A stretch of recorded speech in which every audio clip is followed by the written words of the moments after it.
How can I explain the Trinity to a Muslim in a way that helps them understand the oneness of God? The reason I'm pausing it is because I don't think explaining the Trinity accurately creates confusion about the oneness of God. The problem is with Muslims who have a preconceived notion that they maybe don't want to let go of. Now, I'm not sure where I heard this. It might have been from Nabil Qureshi when he was answering a question online, because Nabil's been gone for about 5 years now, or 6. And he was answering a question online from a Muslim, or maybe David Wood. But and my apologies for not giving enough detail here. You maybe look this up, but the approach was to demonstrate that there is unity and diversity in a sense with the Muslim God as well, and in a way that if one looked at it with a jaundiced eye, they could object that this seems to violate the unity of Allah. And if a Muslim is comfortable with this aspect of Allah, why wouldn't they be comfortable with the inaccurate characterization of the Trinity? Now, that's the strategy that's being used there. And I think it's a good strategy. The problem is I don't remember the particulars, okay? But I have made the claim before, and this is foundational to my approach to the Trinity, that the Trinity is a solution, not a problem.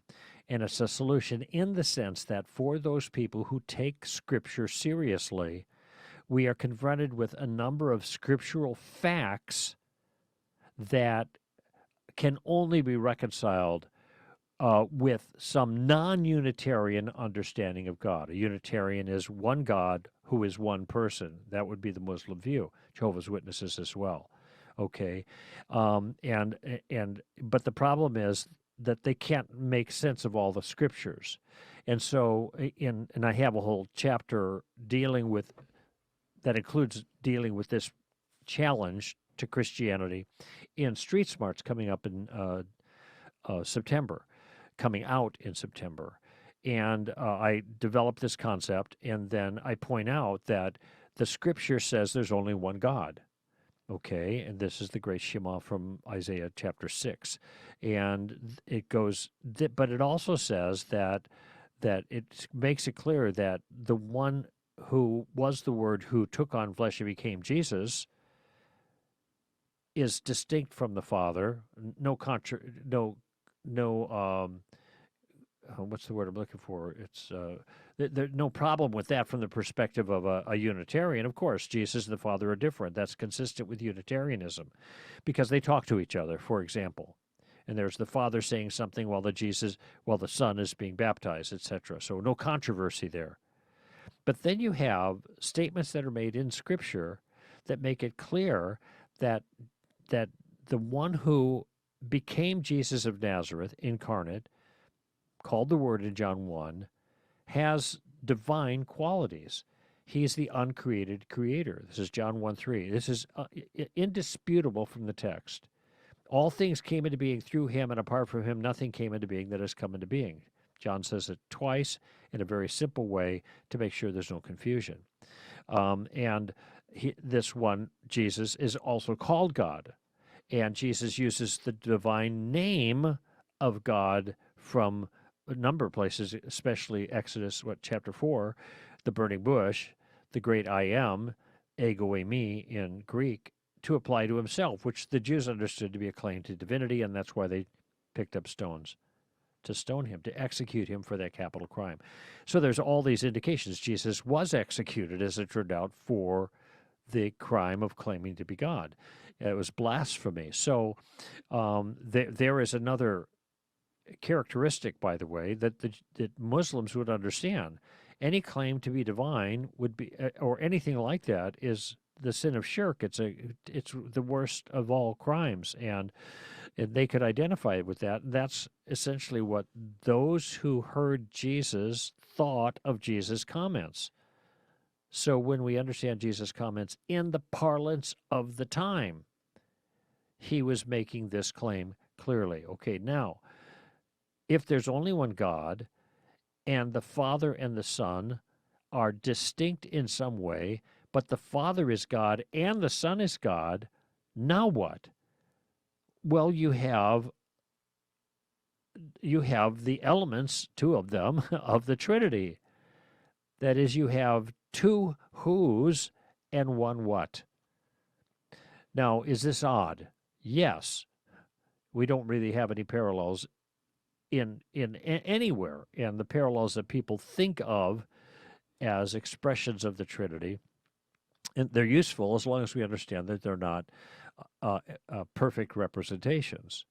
And some actually are representations of false views of the Trinity. They're heretical views, like modalism would be a heretical characterization that's characterized by some of these metaphors, like water can be ice or steam or liquid, all in three different phases. So, but they can't be all at the same time, like God is Father, Son, and Spirit at the same time. So these are inadequate, and if we consider the definition, there is one God with three centers of consciousness that are by nature the one God. Well, that's not a contradiction, because the way God is three is different from the way he's one. Okay? If we said there's one God and three gods and left it at that, well, that would be a contradiction. If we said there's one person and there's three persons, that would be a contradiction. But when we say there's one God who subsists in three distinct persons, that's not a contradiction. Doesn't make it true, obviously, but at least there's a careful way of characterizing it so it's not disqualified in virtue of contradiction. And that's, I think, the problem the Muslims have. They say, well, there's some other confusion, too. They think if Jesus is God's son, conceived by the Spirit, that means that God had sex with Mary to produce the baby Jesus. Well, that isn't what happened, but that is a confusion, okay? And so sometimes maybe asking the question, when your Muslim friend objects to the Trinity, what are the precise concerns that he has with the Trinity? And let him talk. I can pretty much guarantee you that the concerns he has are going to be examples of misunderstandings of the doctrine. And clarity is really important here. Maybe not agreement, but clarity is critical, and clarity can be gained by being careful that we as Christians characterize the Trinity accurately. And sometimes that's a problem because Christians don't understand it. When I wrote Street Smarts, a big part of my goal here was not the ability to take what people learned there and do evangelism.